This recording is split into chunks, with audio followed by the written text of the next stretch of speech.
right here is a real pleasure for me. Well, thank you so much for being here. Thank you for being here. Not a problem. Grateful. I'm Malik. I'm a truck driver by trade. I'm a veteran of relationships, but not an expert. I'm I'm I'm very interested in the black community and unity uh, from the ground up. I'm interested in the perspective of from excuse me. I'm interested in learning the female perspective of relationships these days because the dynamics of relationships nowadays are completely different from what I've recognized in the past. So I'm trying to come to a point where I can understand why people, I guess, interact with each other the way they do today. Absolutely. Absolutely. And it appears that there was a couple of technical issues. So we're just going to go ahead and get into it. We're just talking about bridging the gap, the male perspective on love, life, and relationships. And we have Derek, Chino, and Malik here. So we're going to go ahead and get into it. So your experiences are just so important, right? That's how we learn. So let me ask you all this. Can you share your own personal experiences and challenges in love, relationships, and if you've been married as a black man? And you can start wherever. I know that's loaded, right? Well, I guess I can go first on this one. Okay. Uh, it would be hard for me to describe mine without mentioning the fact or the impact of my upbringing and my parents. In particular, my father, he was shot by his girlfriend at the time. This was 1983. I was 8, and he died when I was 18. So I spent a lot of time being like a personal caretaker in a sense from age 12. And there's a whole life of things that accompany that. But for him to impress upon me the proper things and the things to not do in terms of relationships with women uh, has had a great impact on my life. So I've approached it with his voice being in the back of my mind a lot. Never been married. Um, went to set up a engagement one time, which fell through right around the time I dodged a bullet. I'll say that I did dodge a bullet on that one. Uh, I've been single now officially.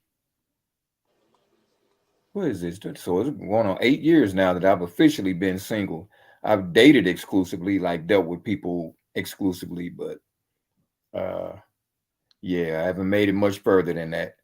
And part of it has to do with my not willing to settle, Hmm. because there are people who have approached me with, I knew there would be issues in a relationship. I could have been the player, use them, do the relationship of convenience. I didn't want to do any of that. So I'm just sticking with, I'm going to wait until I run across my proper match, not the perfect woman, but the one who's perfect for me, meaning that we are committed, we're sincere, we communicate, you know, those things matter for me. And I don't want to spend too much time, so I'm going to yield with that. Okay. That's awesome actually.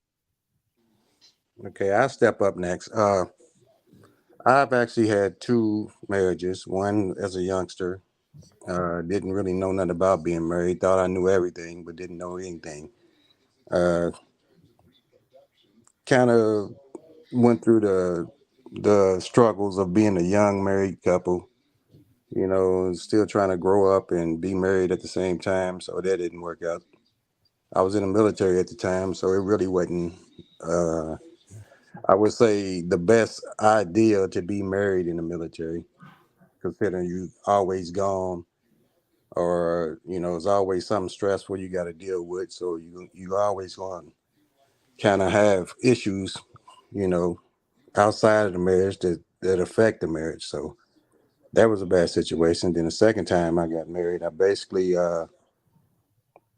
wanted to just make sure I took myself off the market. You know, uh, and do the right thing, I thought, and kind of didn't work out because I felt like I rushed into it. You know, learned my lesson from that as well, and went through a lot of stuff with it. But everything I did, I learned lessons from. So I guess it ain't all bad. Uh, as far as relationships, I mean, I never really had guidance. As far as what a good relationship was, because I never kind of saw it. So I kind of observed it from afar, from people that I was around, and not knowing what the technical terms were as I was watching, but I knew certain things wasn't supposed to happen that I was seeing, or you know just just out of you know I guess wisdom at a young age, knowing that just ain't right. So I guess that's kind of the stuff I learned from, and I knew what not to do and what should possibly take place. And I took that upon myself to try to perfect it, without outside help, and went from there. Uh, so I guess growing up and watching and seeing and trying to do it myself, I'm still learning on the fly. Okay. Okay. What about you, Chino? Yeah, I, for me, it was relationships have been a kind of a tale of two cities. Um, Came from a household that started out with one parent. My mom and dad, I honestly don't ever remember them being together in a relationship, but I did have a stepfather, so I did have a two-parent household on one end. On the other end, my father, growing up, he was a celebrity DJ, always on tour. So the definition of a relationship for me when I was with him was totally different than the definition of a relationship when I was with my mom. And for a young man that's seeing, the money, the cars, the women, the celebrities, that side, my father's side, was definitely more attractive to me. And so I'll say early on, the definition of a relationship was based on what I saw with him. I mean, he would come pick me up on Saturday mornings, and we literally would go from female's house to female's house to female's house to female house. Mhm. And one of the things that all those females did is when we got to their house, all of them had a gift for me. I mean, we would do this all the time. They always had a gift. I'm talking about from race cars to skateboards. He had one girlfriend that worked in a flower shop. She gave me a Venus flytrap. You know what I mean? So for a Wow. kid, that was cool for me. And so Absolutely. I would say early on, relationships and love to me To was me, associated. Mhm. Would you say? would say, I'm sorry. Go ahead. Oh, oh, yeah. yeah, So early on, for me, relationships was associated with gifts. Like that was love. If you love me, then you're gonna give me things. You know what I mean? On my mom's side, I watched the ups and downs and the struggles of that happened in a two-parent home. They had their fights, they had their arguments. But when we had company, they was tight knit and everything was. I'm like, y'all was just arguing 5 minutes. Y'all the happiest couple now that we got company, or we can ready to go somewhere as a family. And so I kind of got two different sides of a coin, which neither one necessarily was healthy, but Mhm. it did become what developed me into a young man with relationships. And then later on, as a man having relationships, I decided to write a book about the relationship between me and my dad, Mhm. called The Gospel According to My Daddy. And in the process of writing that book is when I discovered, like, why I thought the way I thought when it came to relationships with women, why I valued women in a certain path. And that's Mhm. because I had leaned so much into the lifestyle that my father had. I started chasing that lifestyle. I started throwing parties at the age of 16. So I liked the attention from the girls.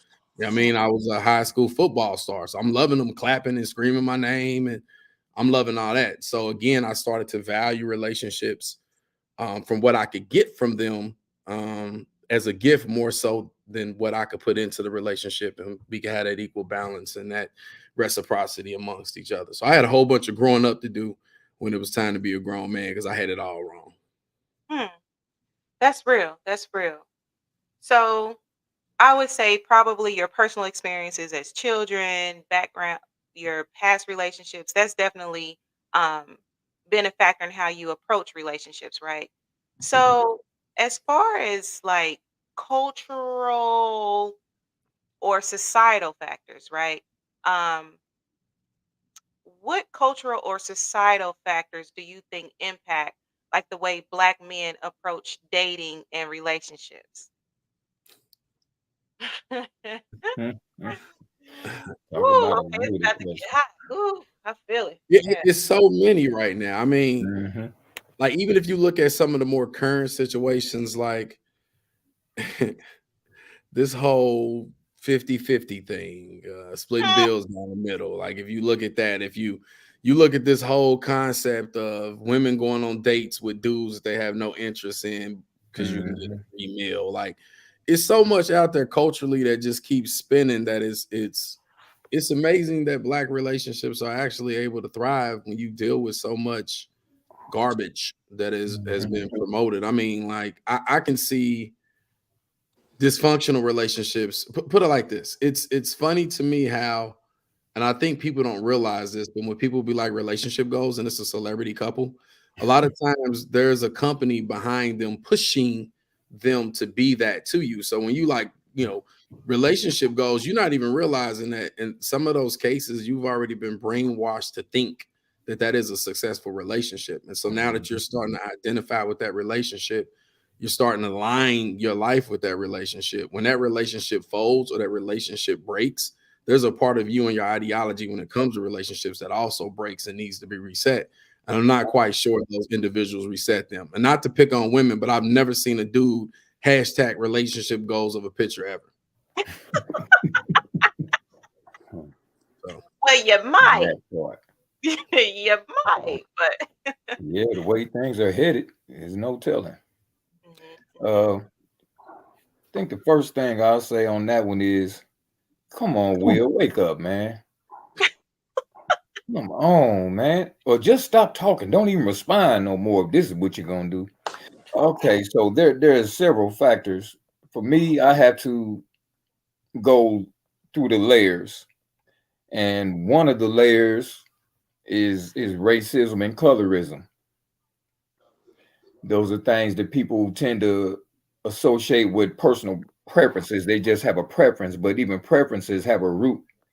Preferences come from somewhere, and for us, a lot of times those preferences do come from colorism, which is just the little brother of racism. And Mhm, then we have the additional pressure of always trying to measure up or be compared in a society where it's designed for us to fail, and we're always being compared to the ones who designed the society for them to benefit in us to fail. mhm, And mhm, when you try to navigate that with people who almost never consider those factors, it definitely makes a difference. It makes a major difference. Uh, Now you got the aspect of what they call the passport bros. I knew I was going to do that. I knew I was going to passport bros. uh-huh. And the thing about that aspect is I understand where they're coming from, and it's not like they don't have a point.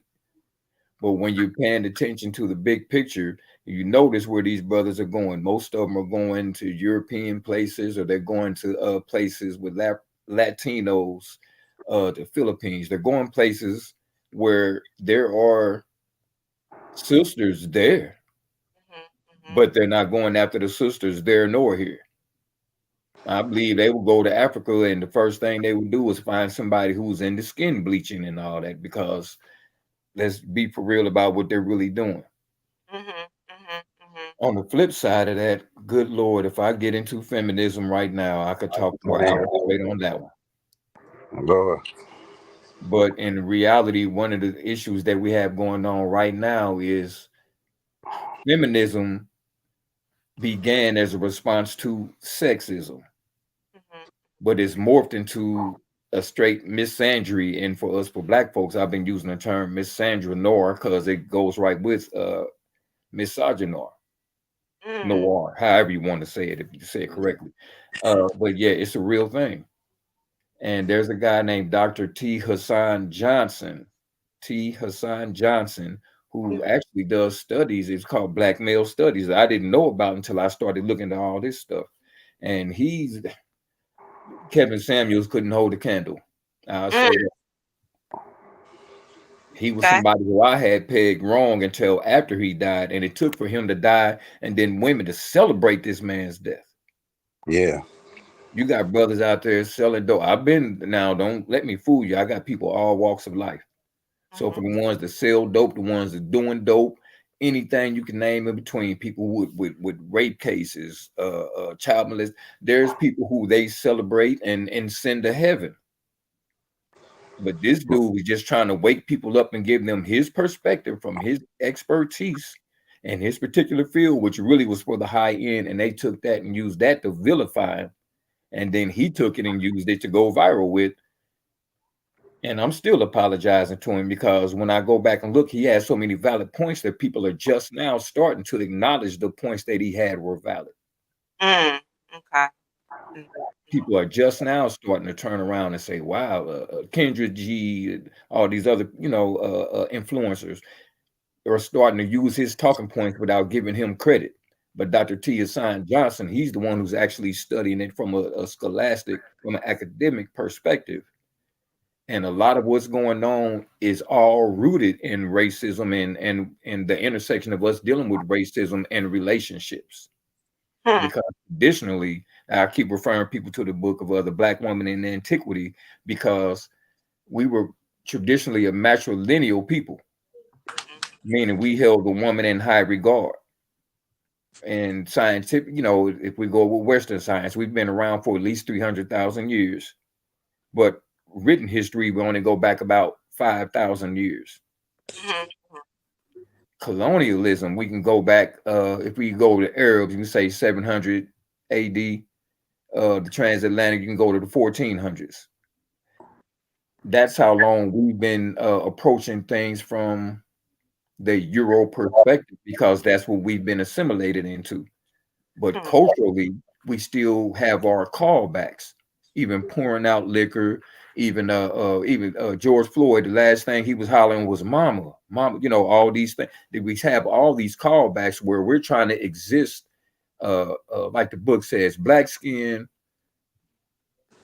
white mask, mhm, mhm, mhm, where mhm. we're trying to exist inside something that wasn't designed for us, and we run into a lot of issues trying to define ourselves, define our relationships, our purposes from within that, when it really doesn't even apply to us like that.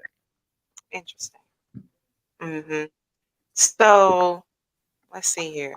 So Malik, So I mean, it's hard to follow that. absolutely, That, absolutely. that was well said. But No, the only thing I can say to add to whatever he said and whatever they both said is, when you enter into a relationship with any individual, you are taking their whole history, their Hmm. culture, their upbringing, their past relationships, and dealing with that. So you're not getting just you and him, or him and her, or how. I don't want to get into the other stuff, but you understand what I'm going. the Uh, purpose. Absolutely. you got to take his social upbringing, you know, his financial upbringing, everything, and focus on you. I'm saying I'm speaking like I'm talking to you, Lisa. You got to focus on him and his and her relationship at that point, and you got to bring all that together and come up with a solution where y'all can coexist.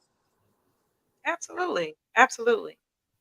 Now let me ask you this, because there are so many stereotypes out there, right? We've experienced them in life. It's talked about on social media. So the question I want to pose to y'all is, how do you think stereotypes and misconceptions about Black men affect their dating and relationship experiences? I'll Mm, say I start out. Uh, I mean, it could benefit and harm. Hmm. Hmm. You know, beneficially, I mean, we know the women who might like the tough guy, the thug, or might, how do I say this, believe in the sexual stereotypes. okay, and go for that. Then you can be hurt as well by, okay, black men are more aggressive, black men are thugs, black men are criminals, black men are lazy. They got so many labels for us. We probably the most labeled man on earth. Hmm. Mhm. Mhm. I Okay. would agree with that. Okay. Interesting. Uh, but there's so many things. I don't even know which direction to go in. But I'm gonna start with this question that I pose to a lot of people. It's rhetorical, but it's still sincere. If black girls rock, what do black boys do? Hmm. Mhm. Mhm. And you'll almost never get an answer to that question because nobody knows what to say to that. It's not a consideration. Mhm. So there's a certain amount of invisibility there to where we're like characters. Hmm. Most people approach us with an expectation of who or what they think we should be, what they expect for us to be. And a lot of times this is not the case. Mhm. So we wind up going into things with people who don't really see us. They see the image or whatever they expect for us to be, and they approach things that way. And that's a big problem because what we have out here now, one of the reasons I really hate modern feminism right now is because they lump everybody into one box. Mhm. They tend to lump everybody into one box. So when they think of men, they feel that all men should be cookie cutter, like we're all robots. Everybody should have the same purposes, same ideals, same responses, same responsibilities, insecurity, all of that across the board. Flip side, let's say for example, like you said, we got the women who prefer the thugs and the gangsters, what they call it, the poogies and the ray rays, and the other guys are square or boring. So we got people who put more value on entertainment than content, than character, uh, education, and knowledge. And that's Mhm. a big problem what's going on now. So we got people competing uh, for clout, for image is what I'm trying to get at. People are so caught up with image now, they date for the imagery. Mhm. And that's whether or not they have any sincere thoughts about the person that they're with. Most of the time, people are already messing around for a while before they stop to think about who it is that they're actually with. What are their real values? What do they care about? What are their best, capabilities? Sometimes people they don't even know because they haven't gotten that far. Brother may have been heading in a direction and got that part shut down because they got sidetracked. Mhm. Mhm. Mhm. And it happened. Man, I got so many things I could say on that right now, but I'm going to stick with that one right there. The other one I do want to add while we're on here is the book called Complementarity. Mhm. Not complimentary like free, complementarity, because that's the real basis of relationships. And most people right now are not paying attention to that factor. You know, I have to use my brother and sister-in-law as examples. Mhm. Mhm. They just work together so well. Mhm. They're Mhm. very different in a lot of ways. They say people consider him mean. People consider her so nice. Uh, they both do a lot of thorough study and research and almost anything. They work well. They commit to each other. They set boundaries and stay in those boundaries, and that's what it takes to make a relationship. But if you were to see these two people, you would probably never think to put them two together. Mm. Okay. And they're to me one of the best examples of relationships that I can think of right now today. And again, like I said, I could talk about this one forever, but with that one, I'm gonna relent because I got another 10 minutes of ideas in my head. We're gonna have to have you back because and that's one thing that I value about you, Derek. In the forum, you are very informative and you really bring content that is thought provoking. So we're gonna have all y'all back, but we definitely gonna have to expound on some things. Yeah, he Thank got me over here taking notes. Listen, you. we Right on, bro. I had to get my notebook out. I'm like, let me write that book down. Hey, same here. Same Absolutely. here. I'm getting gems from both of y'all. Hey, that's a beautiful thing. That's what this conversation is about. Because it's definitely a need for it, Yeah. conducive conversation. You feel me? So, did anybody else want to add anything? Nah, That's what I'm they ain't leaving, they It's ain't hard. leaving Hey, no it's hard to go behind Derek. listen, He's tight. He's and tight. right? And I already knew that this was going to be like an epic show, right? Yeah. Because just even the knowledge and wisdom that y'all have, because I know all of y'all personally, and I Yeah. just knew this was going to be epic. But let's go ahead and move on because we said that we wanted to plant seeds and we also wanted to bring cohesiveness. Um, now, what strategies have y'all found personally? Um, that are effective for building strong and healthy relationships, right? Because surely all y'all relationships ain't been trash, right? Or Right. even if you haven't implemented these strategies, what strategies would you say have been effective for building strong and healthy relationships? You just spoke on your people, Derek, right? Um, Hmm. what else would y'all add to that? I'll go first again. Okay. I haven't had it work successfully yet, but I find that being consistent and uh, the word is skipping my brain right now. Mhm, Being consistency and stability mhm, are key factors in trying to, I guess, give a person confidence in you or building confidence in you, mhm, mhm, and making her feel basically, and I'm saying her because it's my experience, uh, making her feel uh, secure in you, I guess. mhm. Okay. Okay, that makes sense. That makes sense. I would say, I mean, there's so many different answers to that, but I'm sorry, brother Malik, was you done? I don't want to Yeah, over. I'm done. I'm done. I Okay, mean, go ahead. no, by all means.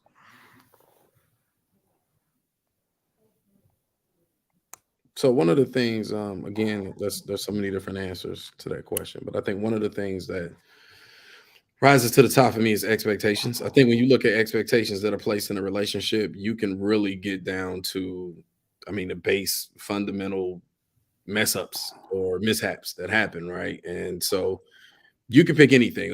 I'll ask you, Lisa, what do you think one of the reasons people break up is? Just anyone. One of the thing, infidelity, Okay. communication, finances. Yeah. So Um, let's talk finances, right?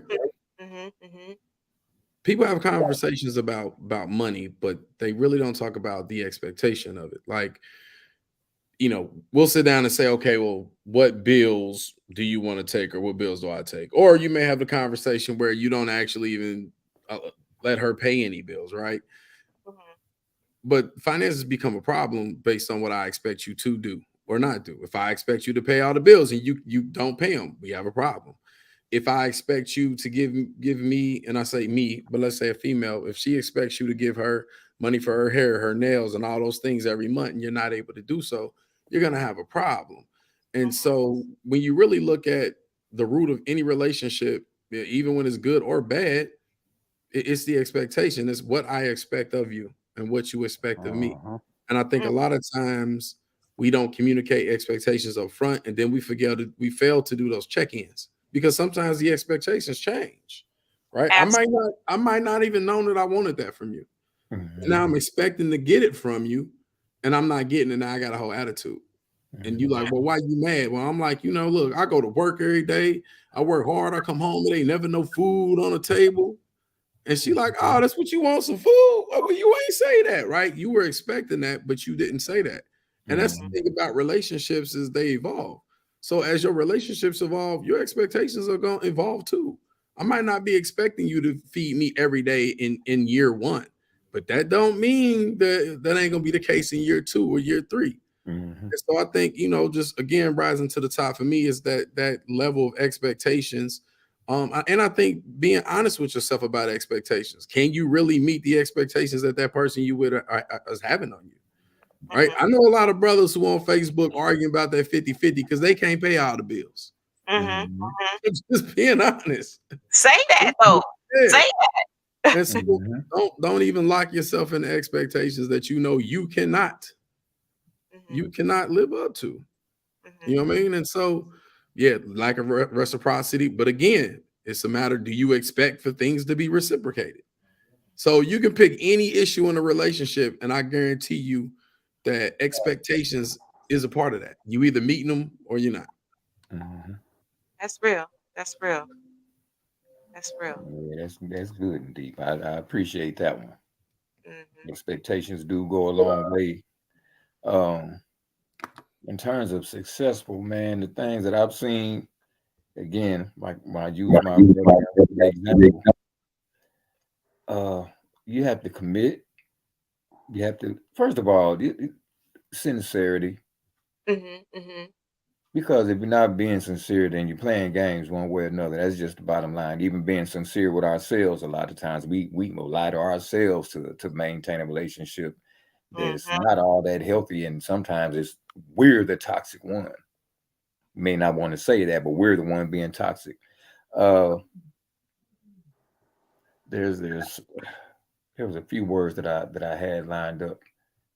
You want to be authentic. You want to be transparent. Mhm. Mhm. Even if y'all can fool the rest of the world like the Smiths, if y'all can fool everybody else, but being honest with each other, being transparent with each other. I can't defend you if you got certain secrets that I don't know about, and I'm gonna be blindsided. Like, the brother who goes to his wife's class reunion to Mhm. find out that she's been around. Like, That's the type of conversation that or vice versa. She's with, a woman with a man to find out that he was the one who was the whole. These things mhm. should be discussed before y'all get there. That's a Absolutely. part. That's a way. That's a form of love. It's a form of protection. Mhm. Uh, trust.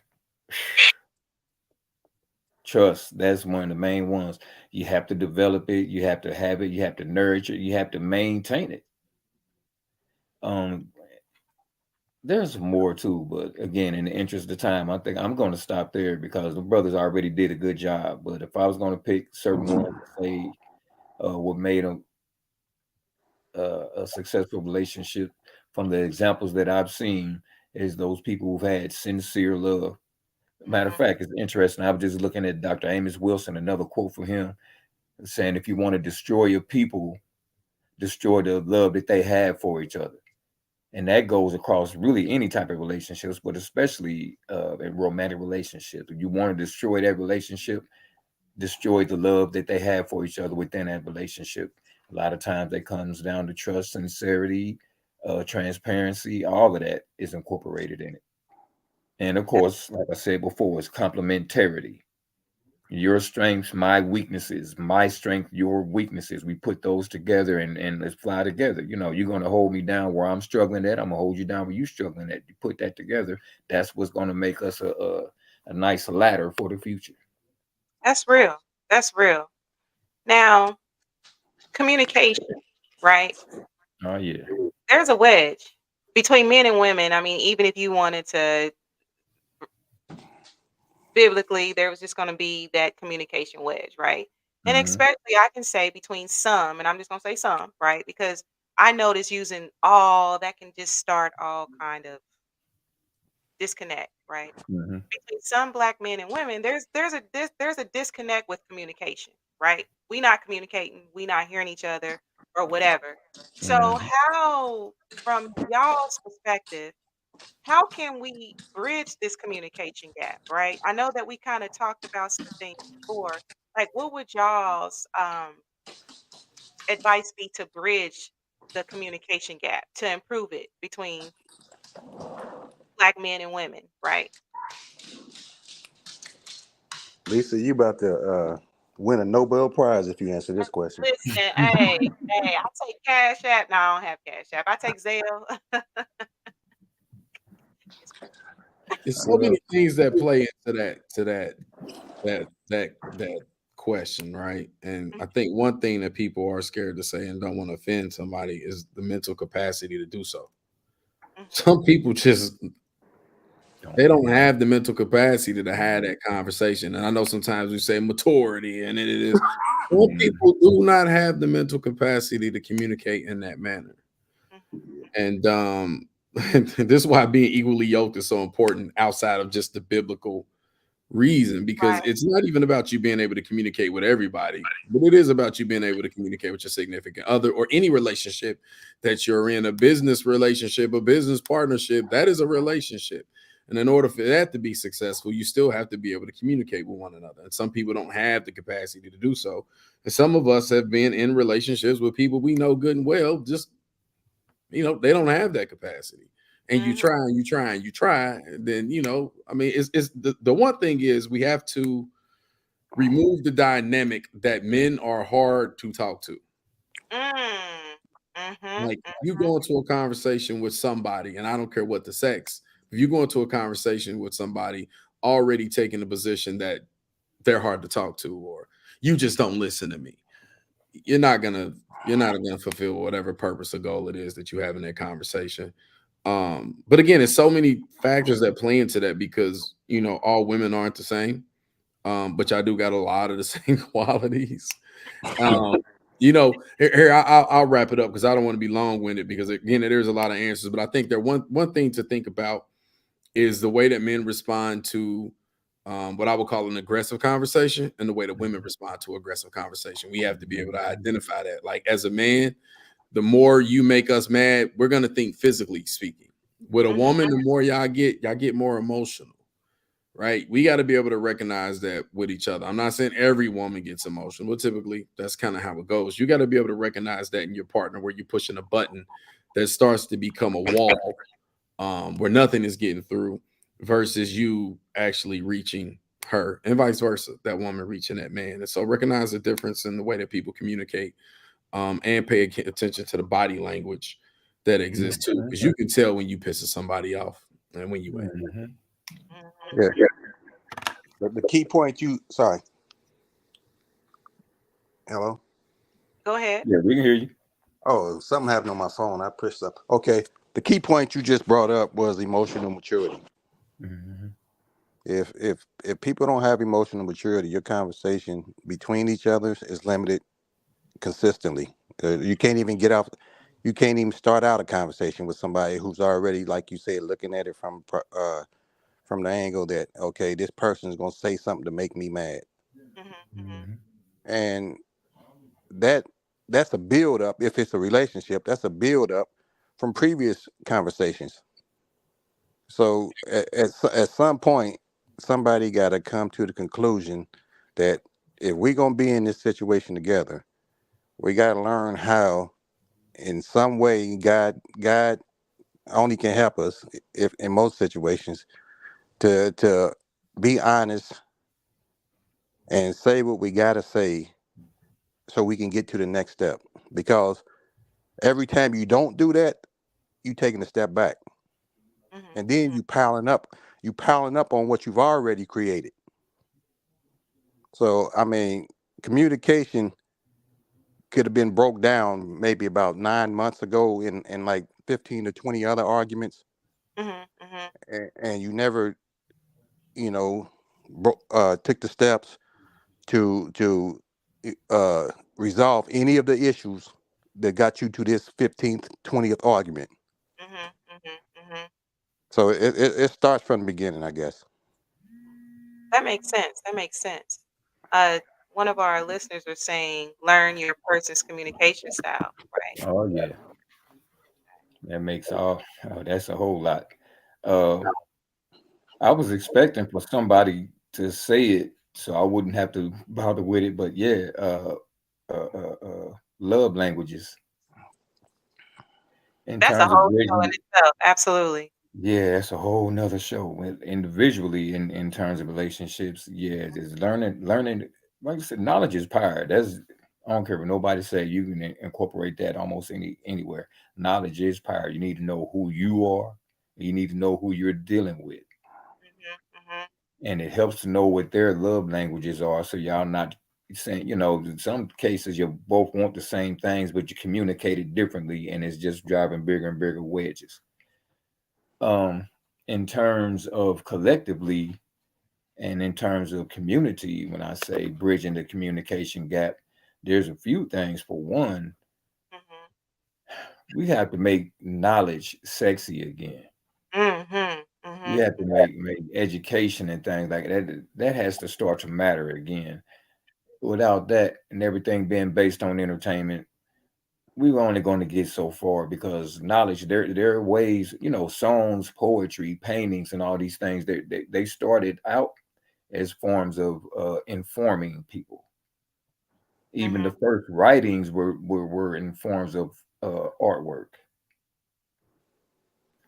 Mhm. Ah, I had about Wow. three different thoughts right there, and I branched off on where I was going to go with it. But bridging the gap, we have to matter to each other. Absolutely. We have Absolutely. to matter. If you don't care about, like, if all women are hoes, all women are bad to you, then nothing's going to, what a man says doesn't matter to you. We have Mhm. to start mattering again. Again, that's why I say I can't stand what modern feminism has done, because with that modern feminism is a response to sexism. Mhm. But Mhm. now you got men responding to the response of feminism. So as again, is making things worse. We don't want to hear the same old talking points. I'm to the point now with I'm saying if you can't stand on it, if you can't prove it, then don't bother saying it because you're just using somebody else's talking point. Mhm. Mhm. And Mhm. I post a lot more and more. I try to post the figures, the facts, the statistics, the studies, the research, so that people can keep saying, "Oh, well, I want a man 6 foot making 100,000, blah blah blah." And this, you do the research and find out that's like 10%. That's 1 out of 10. So you better be a 1 out of 10 type woman when the average woman thinks she's 1 out of 10, and is not the part. That's an issue. The same for men. There's a lot of men who think that we're more than what we really are. Mhm. Mhm. That's an issue. We have to start to matter. We have to care. We have to think in terms of future, because we're going to age. The people who are kids right now, they're going to age, Mhm. and that's not going to end until we're all gone. So until then, we're here. We need to be taking things into consideration for the future. What am I showing? Not just what I'm saying, but what am I showing to my children, my nieces, my nephews? What am I showing to my peers out here in society? All that has to matter. Speaking of which, I have to address this. Dr. Juwanza Kunjufu is Mhm. Mhm. always shown to where influence used to start at the home. You have neighborhood, church, school, family, and all that, and peer pressure would be at the bottom. Well, if you go back to the 80s and probably before that, peer pressure has been the number one influence. So it really will take for us to be able to, how can I put this? We're going to have to get our peers back in line. Mhm. Mhm. So we're to the point where we have to hold each other accountable. Men hold men accountable, women hold women accountable, and us holding each other accountable. I think these are the things that are going to have to take place. And of course, with me being me, I'm going to say, study the history, see how we got here. It's just Mhm. like a map. You're not going to know what the solution is if you don't know how we got here. That's real. That's real. Um, and it's really important too. Like to add to your point, Chino, you said about being equally yoked, right? Mhm. And that includes mentally yoked too, because mental health is real, Oh, isn't it? And oh, Yeah, that's I mean, something that, has come to the forefront, more recently, I feel. But that is definitely something to think about as well. My saying is mental illness is the new normal, mhm. Oh yeah. Mhm. Mhm. Mhm. Mhm. and Mhm. people with sense are being ostracized. People that Oh, come yeah. out with crazy ideas and stupid thoughts are being pushed to the forefront. Mhm. Mhm. Mhm. Well, I That's real. think most people right now, most at least in America, but I think I can speak for most of the world at this point. Most people are crazy right now, Yeah, varying degrees and levels, but the yeah, the overwhelming majority of us are not as clear as we think we are. We just have beliefs. We believe that we are. yeah. And that's one of the biggest problems. And that's something also by design too. Like literally, oh Yeah. man, there's a documentary called Century of the Self. They go it does so much to show how we got here just over the past 100 or so years. Mhm. Yeah. But when it comes to public relations, marketing, advertising, things of that nature, those are all they come from the same family, and it's Freudian mind games. It's Yeah. basically Jedi mind tricks being played on pretty much all of us. Mhm. Mhm. So Mhm. yeah, most of us are crazy right now, whether we realize it or not. Most of us don't know. Yeah. If you realize that you kind of off a little bit, then you probably a step ahead of most people right now. Exactly. I Exactly. can admit that Right. I know I'm not wrapped as tight as I would like to be. Exactly. Exactly. That's real. That's real. I I mean, That's know we real. it. been I know it for a fact. we're being fed so much stimulus from so many different directions. It's hard to keep up. Right, right. It's hard And to that's keep up. that constant distraction. That's also Yeah. deliberate. Yeah. It's hard to keep up. The average person think their thoughts are original, but they really aren't. Yeah, You've been fed what you think, and you learn to adopt it and have a whole fit about it when somebody disagrees with it. Mhm. Mhm. Daniel Artez says, "I'm very off, laughing out loud, definitely a bit crazy."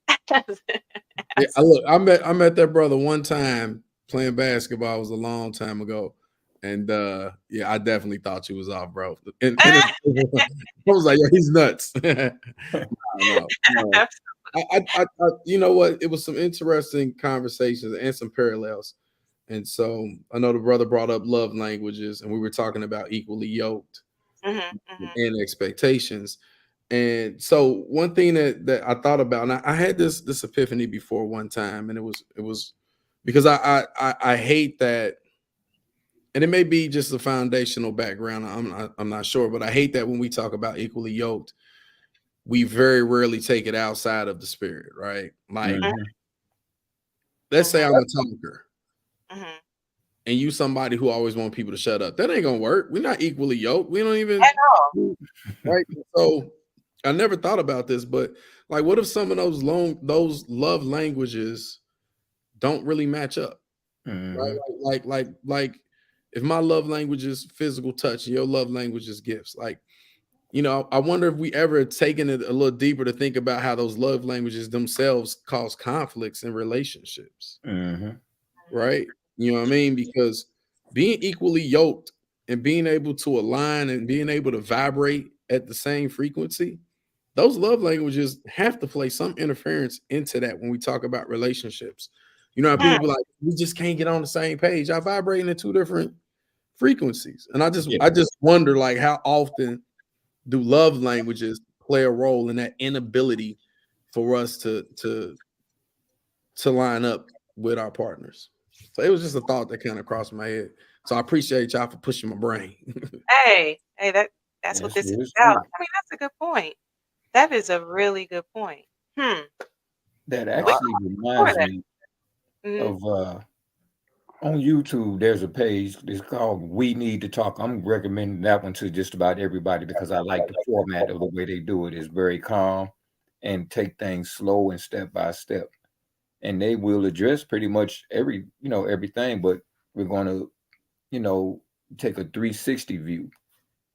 Mhm. Mhm. And what they were talking about was, man, I keep using these people, Will and Jada. Ah, one of the issues that they had was he spent like 2 years, which I can't even imagine it. I'm just gonna be honest. I can love you like whatever, but I'm not gonna spend 10 years, 2 years trying to plan your birthday party for us. I don't care what it is, even your Mhm. 100th birthday. I'm not gonna spend 2 years.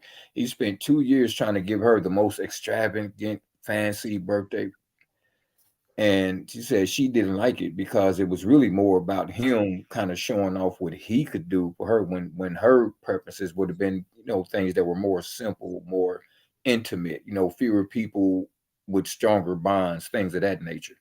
Mhm. Mhm. And you're not gonna hear me say a whole lot of good stuff about Jada, but that's one. She was right and he was wrong. He tried to give her that extravagant party. And when I initially heard it, I'm like, see, this ungrateful. Mm. Mm-mm-mm. But see, we not But bashing, not the show. that part. That part. But like Chino said, that's one that comes down to the love languages. They were not speaking the same language. And in particular, he was not paying attention to what her preferences were. That's how he made that mistake on that one. Hmm. Yeah, you nailed it with that. That I believe that's absolute. There's a whole lot of relationships that did not work because of people's love languages not coinciding, let alone if they even know what their partner's words or theirs were. I know I've had a few when I look back, I say like, wow, so really she was trying to show me, through her actions. I was trying to show her through, my gifts or however you want to put it. When I look back, that's a very real thing. That makes sense. Now, one area that I think some relationships and some people struggle is getting brothers to open up, right? And Oh, to express your feelings and here we different. go. I know I had to go here. I absolutely had to go here. So, like, what advice do you have for Black men who may be hesitant or struggling about their feelings and experiences in relationships? Like, F them. Say it. It's your truth. well, right, right. But no, Okay. but seriously, that goes back to that transparency. You got to be transparent with yourself. There's one thing to have feelings and try to play them off or try to ignore them or deny them. It's Mhm, something totally different to acknowledge that you do have certain feelings, where what the real root of those feelings are, and taking control and accountability of what you do with them. That is, it's like a night and day difference with that. mhm, In terms mhm, of Black men, yes, we do need to be heard, especially now when everybody else is defining for us who we are, to the point where when we show up not being what their expectations are, we technically don't even count mhm, mhm, mhm, because we're not fitting into their expectations. But we matter. Chino matters. Malik matters. I matter. I mhm. know Dwayne ain't here, but Dwayne matters. Absolutely. Hopefully, he getting that Boost mobile fix. Yeah, but I I say hope even so. though he got a boost. Yeah, yeah, he got a Boost. Look, Boost, because that's Virgin and Boost mix. Boost. He got the Boost. I have a Ours is that. I have a very simple answer to that. Mhm, mhm, If you want a man to open up, you gotta get his trust. mhm, mhm, mhm, I mean, because most men that won't open up are vulnerable to something. I mhm, don't know Mhm. mhm, what it was that made them that way, but they don't want to give it away. And if you want to know who he is, you got to get his trust. Because after that, he'll probably spill the beans. Me. Most dudes like pillow talking anyway. Let's just keep it real. Yeah. I knew it. I knew it. Safe space to communicate. Yeah. Mhm, mhm, Hey, you gotta cook a good meal sometime. Maybe rub his back. I Mm. don't mhm, know. Whatever you can do to get his trust, do that. You gotta be willing to bend over backwards for him if you want him to open up to you. But you want the same thing in return. Yeah. And I think I think a combination of both what both of them are saying mhm, is perfect. You know what I mean? Like that safe space and making him feel comfortable and creating an environment because at the end of the day, um, one, we need to be heard. Um, two, I need you to really, really hear me because there's going to become a period where I need you to have my back. If you're not listening to me, you can't properly do so. mhm, Mhm. mhm, Yeah, mhm, and I don't want to put it all on women, but it's women who always say that. There, listen, me and brother Derek can be sitting at a bar having a conversation, and I'll never be like, brother, I think you scared to open up, like it doesn't happen. You know what I mean? Like Yeah. I'm in Arkansas, Salt Pine Bluff right now. I've never been here a day in my life down here working, and I pray I never have to come back. But Mhm. Be I safe. was just having a conversation with a guy at the rental car place, and out of Mhm, nowhere we started talking about black people and religion, and how some black people are just so dedicated to it that you can't even have conversations with them. Right? Right. Religion is always a hot button conversation, but especially like for you to have one with a stranger, we were able to have that, and it was two guys, right? You Mhm. never hear guys saying like, "What we got to do to get the brothers to open up with one another." You know what I mean? Like it's always the dynamic of a woman saying, "My man doesn't do this," or "Men don't do that," and so I put it back on women. Like, what are you doing to make that brother not feel like he can open up? Especially if we're talking about the situation of a relationship between a man and a woman. If you feel like your man won't open up to you, I got something to figure out. Mhm. Mhm. I'm pretty sure he wants to. So what part of the dynamic has been misstructured or misconfused or broken and fractured to where your man won't open up to you? That's Mhm. what you really need to be concerned about. It really ain't about men in general opening up. It's about your man opening up and having a conversation with you about Mhm. how he feel. Absolutely. I Absolutely. I want to add one more thing to what I said. Mhm. And I'll just be honest, out here in the open, we are a lot softer inside than y'all probably believe we are. Hmm. We just can't show it to everybody. Mhm. Mhm. Can I cuss? Facts. Hey, absolutely. This is a. Listen, I want to say this for real. Hey, we beat the fuck up inside.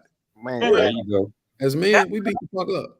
And the Mhm. only reason I cuss is to stress, what I mean? And listen, I'm very educated. I could have picked other words, but I yeah, wanted to use that word Mhm. because we take a beating. You know what I mean? And as a man, I ain't necessarily supposed to be sitting up here and being like, oh, I'm yeah, sore. I'm yeah, toe up. exactly, Gotta be a man. Right? exactly, But just being honest, just I'm not going into it, but for real, we beat the fuck up on the inside. man. You know what I mean? But we keep manning through it. I'm not saying Mhm. that's healthy. I'm not saying that's the right place, but that's who we are. That's how we've been cut, and that's how we deal with it. Mhm. Mhm. E40, one of his earliest songs that turned to one of my favorites was "Got a mirror in my pocket and I practice looking hard." Exactly. Mm. And Hey. that's what a lot of us have to do now, just to navigate on a daily basis. And it's not that necessarily we always want to be, the toughest or to have that stiff exterior. Like I said, a lot of times we don't have those safe spaces to communicate. Mhm. And it's gotten worse since even man, I don't like to try to make sure ideas are mine. I give credit where they at. With Wallow and Gilly. I believe it was Wallow who said that one of the things that surprised him when he came home was how much of a prison culture and mentality was home on the streets, and it Man. blew his mind. And this is with the males, of course, but also with females. Mhm. Mm. Okay. Like a lot of this stuff, when he went in, the regular normal guy wasn't keeping the mirror in his pocket to practice looking hard. That was for the ones that was out there. Yeah. That was for the gangsters. That was. And if you wasn't one of those, then you stayed in your lane. You played your sports, went to school, Mhm. church, or did whatever else. Nowadays, even going to church, even playing sports and everything, everybody expects for you to still, no matter what else your background is, they expect you to still have a certain amount of G in you. Mhm. Mhm. And even if you get locked up and go to jail, you need to be able to maintain, and it was never supposed to be that for us. This That is makes. part of the mass incarceration thing. I'm not going to go down that road, but Woo! I hear you, Derek. I hear you. Absolutely. so yeah, Um. man, I love this conversation. I appreciate both of y'all, man, Man.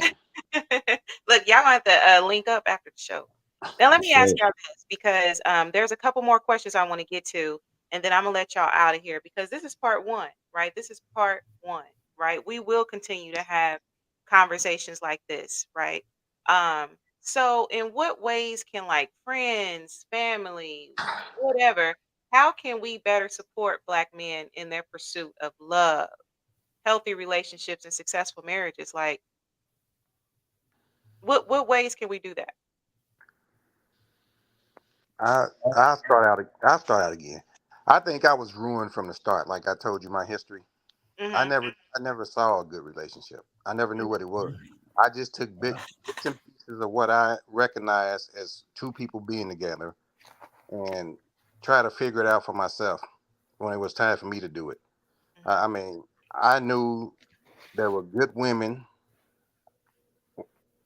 in the examples I saw. I knew there were good men in the examples I saw, but I mhm, never actually saw a good couple. Mhm. So if you wanted me to be a better uh, example or partner, I think I probably would have had to learn what that was before I actually did it. Hmm. Okay. Okay. Hmm. Yeah, it's a good one. I think I'm gonna start off by saying again, knowledge is power. Knowledge is power. Well, that's gonna open too many books, and let me simplify it. We need to be better examples. We Mhm. need to stop setting false expectations and lying to each other. Mhm. Mhm. That Mhm. spirit of competition, we're going to have to do something with that part if we're going to get any further. Because I know Indianapolis is it's a lot of competing, a lot of one-upsmanship. People want to be celebrated. People will hold somebody who they barely know in high esteem. Somebody who barely knows them, ain't never did nothing for them, and the ones who held them down when they were at some of their lowest points, they turn it back and run and barely mention their names ever. Those are the people they should be promoting. Mhm. They keep the circle tight because most of these circles of friends are really frenemies and associates are competing with each other one way or another, Exactly. going behind each other for people's ex partners, your baby dad, baby mama, and all that stuff. We got to stop that mess. We have to put some value again on the future, not just what it is today, what it is right now, and how can we get it to be what we got to start looking at the trends. What where did it start? Where are we at now? And what is that going to look like 5 years, 10 years, 20 years down the road? Mhm. Because if Mhm. we talk about society, if we talk about the rap game, even R&B, and there's certain stuff that I warned people about in the 90s. Like I was one of those people who never wanted a touch screen. I never wanted a smartphone. But I could see it. I could see that eventually I was going to have one because that's the way that the world is going, whether it's really a good idea or not. We have to get back to looking at the trends of where we're heading, looking at the impact of what's been done, and how to keep making the same mistakes over and over. Look at that and see what was coming down the road if we don't change it. Hmm. And I'm going to relent with that one. Okay. Now, one of our viewers says the start is realizing in this world that regardless of our history in this country, we are not enemies, we are not our rivals, and we can get to the finish line together without destroying each other in the process. It's That idealistic. that part. It's idealistic. I Mm, put that in one of my songs. Probably the last one I wrote is "We're not in competition because our extinction is the actual mission." mm, And I was talking specifically about black folk, but it ain't just us. The rest of if people are paying Yeah. attention. It's across the board. We really are not in competition. It's the 1% or those certain elites that control just about everything. And it starts with the core of what money is. okay. We are not in competition. Our extinction is their mission because they feel like they're going to profit regardless. Mhm. Yeah. That makes sense. Did anyone else want to add anything? Listen, I'm not gonna lie to you. I don't forget what the original question was. I'm nah, listen, I mean, I'm a nerd. So as they saying certain things that I don't recognize, I'm Googling, I'm over here taking notes, and you know what I mean? Like, listen, I want to soak it up. I want to be able to talk about some of these things too, because I know it's beneficial to us as a whole. But I No, don't want to sit up here and regurgitate what the brothers are saying. I want to be oh able to no, know what the context is behind it. So apologies. What was the original no. question? I just wanted to know: is there a way to better support um, brothers, right? Men, uh, when it comes to love, relationships, and things like that? Is there anything that we can do to like family, friends, whatever, to support brothers in that journey, basically? I mean, I think one thing is, as brothers, we got to get back to being brothers. Like listen, I'm a people person, man. I just, like I said, I'm down here. I don't know if y'all ever been to Pine Bluff, Arkansas. They say it's 41,000 people here. It feel like maybe 12, 13. I don't know. But I'm just one of them people where I like, listen, when I walk into a room, have you ever been somewhere and it's all white people? And you walk into Mhm. a room as a black man or woman and you see another black man or woman, it's like you just make that eye contact, like I Yeah. see you, you see me. Mhm. I'm one of them people. And so for me, it's really like, man, let's just get back to being brothers. You know what I mean? Like, let's be brothers first. You know what I mean? Because we know iron sharpens iron. We know this for a fact. Like right now, amongst ourselves was iron sharpening iron. And Yeah. so I think the relationships, like, listen, we in a pause society. Every time you say something, pause, no homo, pause. You know what I mean? Pause. Like you you can't say nothing without somebody hitting you with a pause, right? But Yeah. like I should be able to have a conversation with my brothers. And when I say my brothers, so what, we ain't never met. So what, we from different cities, different neighborhoods, different sets. We should be able to have a conversation. And so I think one of the things is that just getting back to being brothers and being able to honestly, like, I had an old man pull me to the side one day, and I was having a bad day, and it was on my face. He gave me a big brotherly talk, and I appreciated it so much. Right? Mhm. Like when we get off of this call, I'm actually about to send him some money for dinner. You know what I mean? Because I had a conversation earlier today, and the meat that he put on my head helped me get through that conversation. And I'm like, dang, I need to, I can't, what can I, let me send you some money for dinner, man. Dinner on me tonight. Like, we got to get back to that because Mhm. I remember having conversations with my great grandfather and great uncles. And like, the way I even met this brother, like I said, I was having a bad day. And somehow we got to talking about menopause, right? The Okay. weirdest thing for two men to be talking about.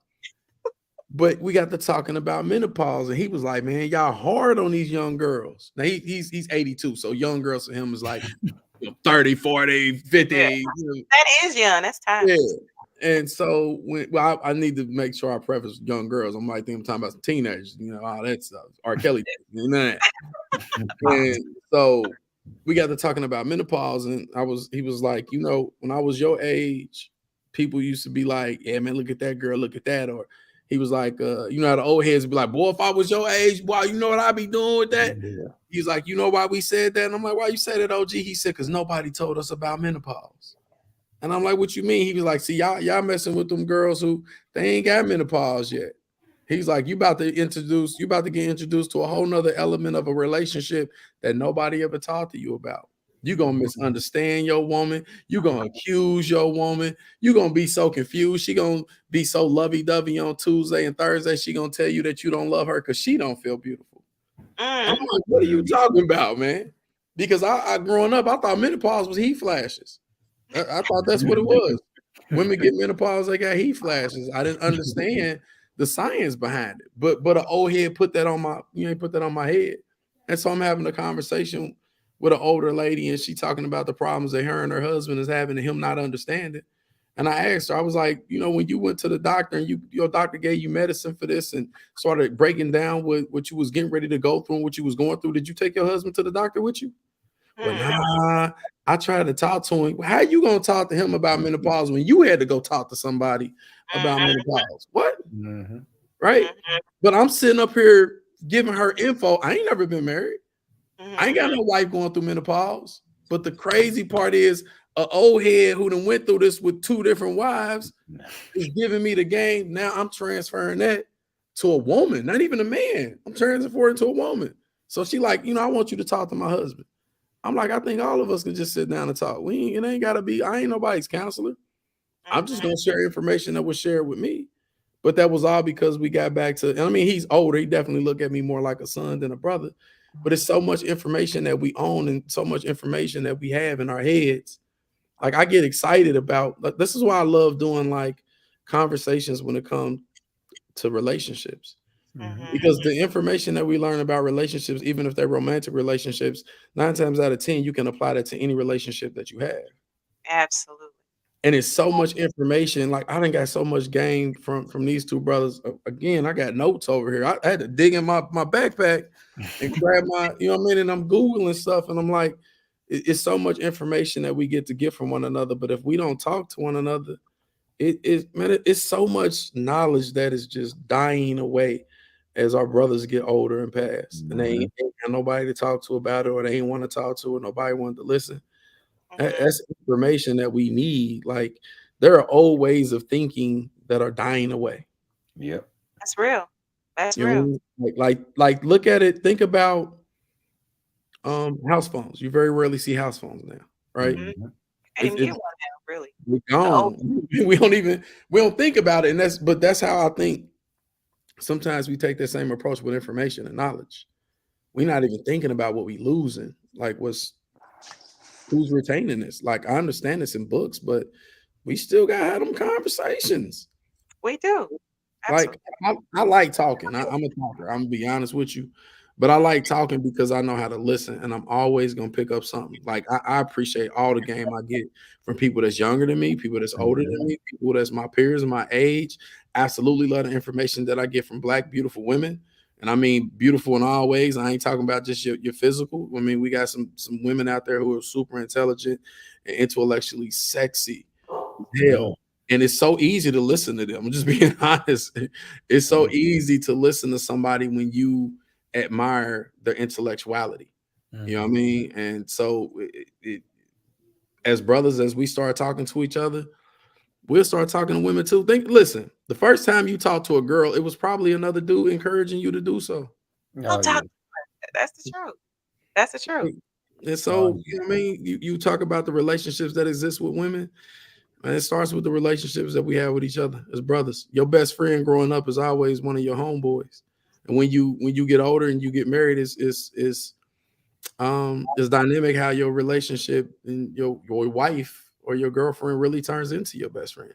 Now Mhm. your wife and your woman know stuff that your boy you ain't never told your boy you did that, but you Right. told her. You know what Right. I mean? That's that's real. Yeah.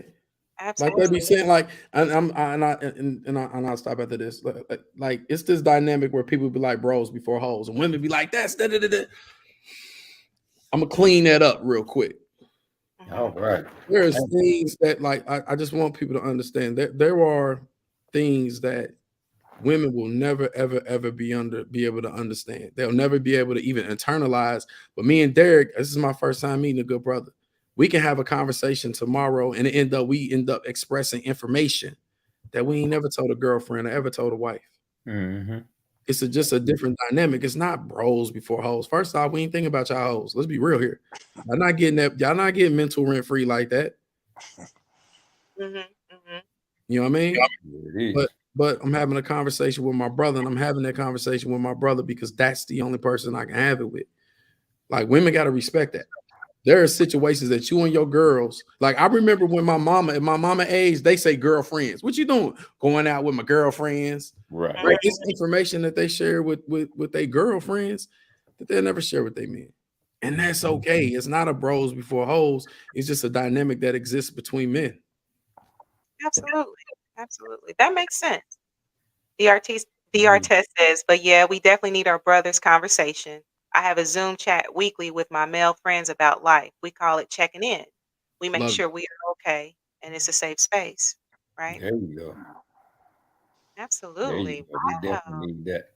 I can't lie. If somebody asked me what some of the best compliments I ever got, Mhm. and it turns out to be from some brothers in the streets, like deep, deep into the streets, Mhm. and some old co-workers who said the same thing. They said I told them something or showed them something or showed them something about themselves that made a difference, a permanent difference in their life.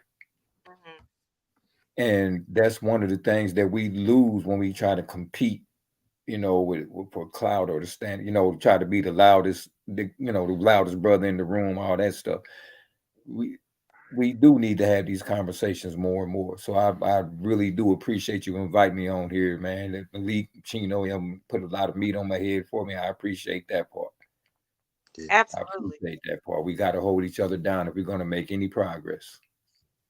That's real. That's real. And I'm glad that just hearing this, it really resonates with me. And hopefully we can go ahead and extend that relationship, that conversation in the group, right? Just to bring that back alive. I really am glad we had this conversation because I really believe that it's planting seeds, it's opening eyes and hearts and everything. So thank y'all for being so transparent You and for getting willing free. to come on the show to talk about this. You Who get was that? you getting free. You getting free game. Yeah, absolutely. Hey, look, hey, free 99, right? Hey, Free game. So, fair are there exchange on a robbery. Fair exchange is not a robbery. hey, that's it. That's it. Yeah. Somebody says, I love this. Absolutely. We will continue this conversation. I could talk to y'all all night, right? But what I do want to do, I want to wrap it up. And like I said, this is part one, right? We got ladies, we got one coming up in November, right? And we'll just continue to have these conversations. If we don't have them in the group, okay. I would love to see them happen in relationships too. But we will have this conversation and we'll just keep on building and growing on it, right? And hopefully it plants seeds and it brings about some cohesiveness and resolution for some as well, right? Oh yeah. Absolutely. Hopefully. So, are there any last words before we get out of here? My last word is since this is pertaining to male female relationships, stick together. That's all I can say. And I mean, Hey, I just be brutally honest. I'm not concerned about other cultures. I just be honest about that. Mhm, mhm, But we mhm, need to stick together because it ain't no win. Divide and conquer is over his time. mhm. That's his over. Okay, okay. Anyone else? Y'all got some last words for our listeners? my last words is thank y'all again for this opportunity and putting this panel together. Again, I do appreciate it. I do appreciate it. Like I said, there's going to be more in the future.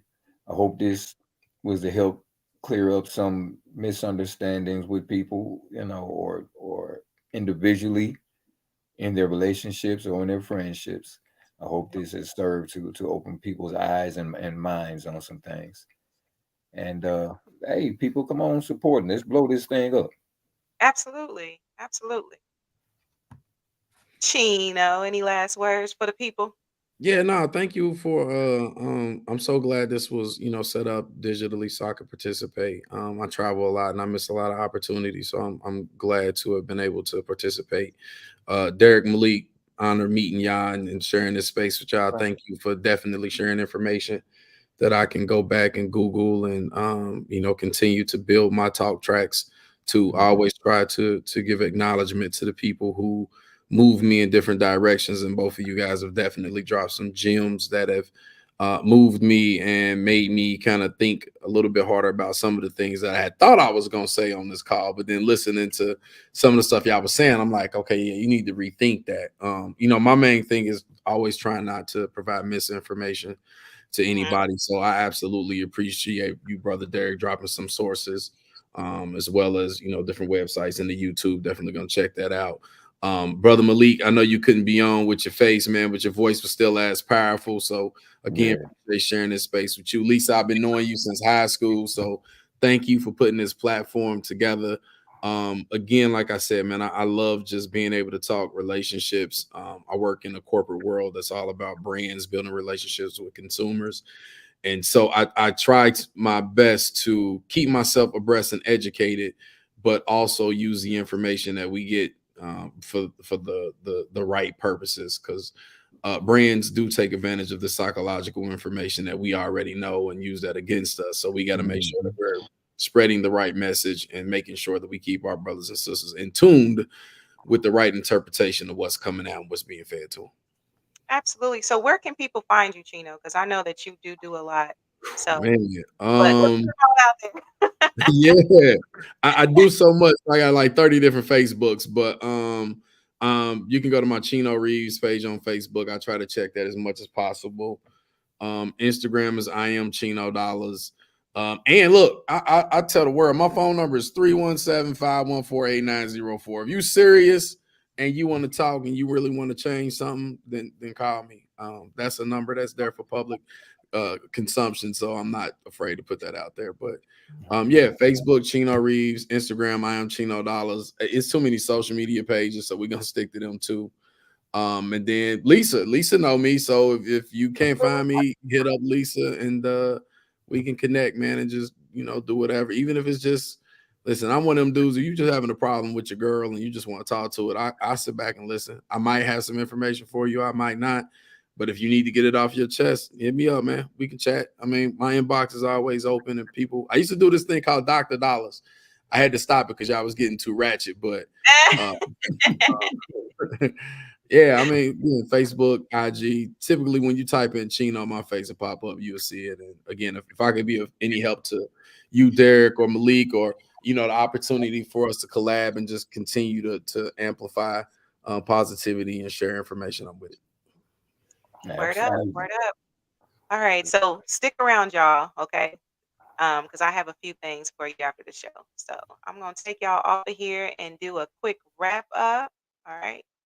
All right. Thank you all so much for listening. There was a couple technical issues, right? See, I was roasting Cobb. See, what had happened, I was roasting Cobb about his boost internet, because you might have noticed I was solo dolo tonight. And it's because his towers are down, but then our towers was messed up. So anyway, thank you all for joining us. Thank you for listening and supporting Relationship Soup. If you want to join the conversation on a regular basis, hit us up, right? Relationship Soup, period. You got to put the period on YouTube. Thank y'all for subscribing. On Facebook, it's Relationship Soup Group. We are 25K strong. Let's grow. Let's grow. Let's talk, right? And then, of course, we have Instagram, Relationship Soup. Hit us up. We are on Spotify, Relationship Soup. That's it. So thank you all for joining us. Dwayne, we looking forward to seeing you again, right? So have a fantastic day and a fantastic week. And my last words for you all is love yourself. All right, I love y'all. I will see you soon. Take care. Goodbye.